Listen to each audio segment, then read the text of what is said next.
camps in Michigan. Growing up, we often spent a summer week at family camp with our fellow church members at Pleasant Hill, a camp the church used to own on Bass Lake near Gowan, Michigan.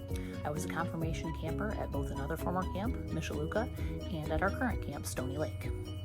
I lived vicariously through my younger sister and brother, who were both campers and then counselors at Mishawaka. In fact, my sister met and then later married her husband at camp.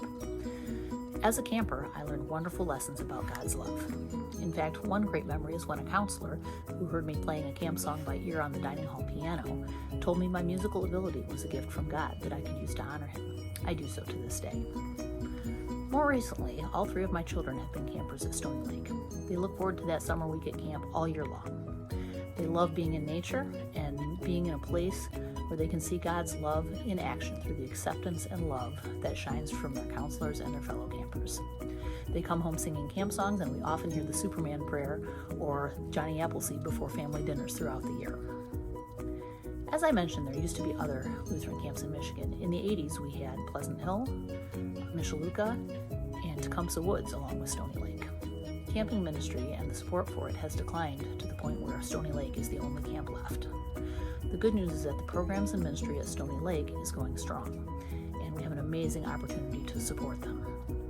As you've likely heard, we are hosting a capital campaign to partially sponsor the first of at least 2 or more new cabins at Stony.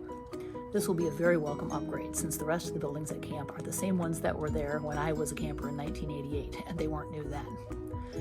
Our original goal as a congregation was to raise $50,000. Hearing this, congregation members Marcy and Eric Larson have stepped forward with a lead gift of $20,000 in memory of their son Andy, who died in 2018. Their generosity, along with several other strong gifts, have led us to raise our goal to $100,000. This is lofty.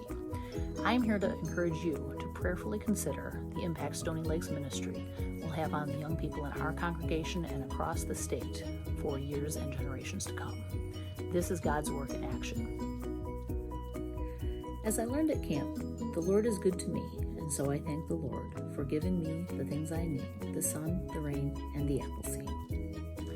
I thank the Lord for Stony Lake and for this opportunity to support them. Please join me in supporting our camp and give as generously as you can.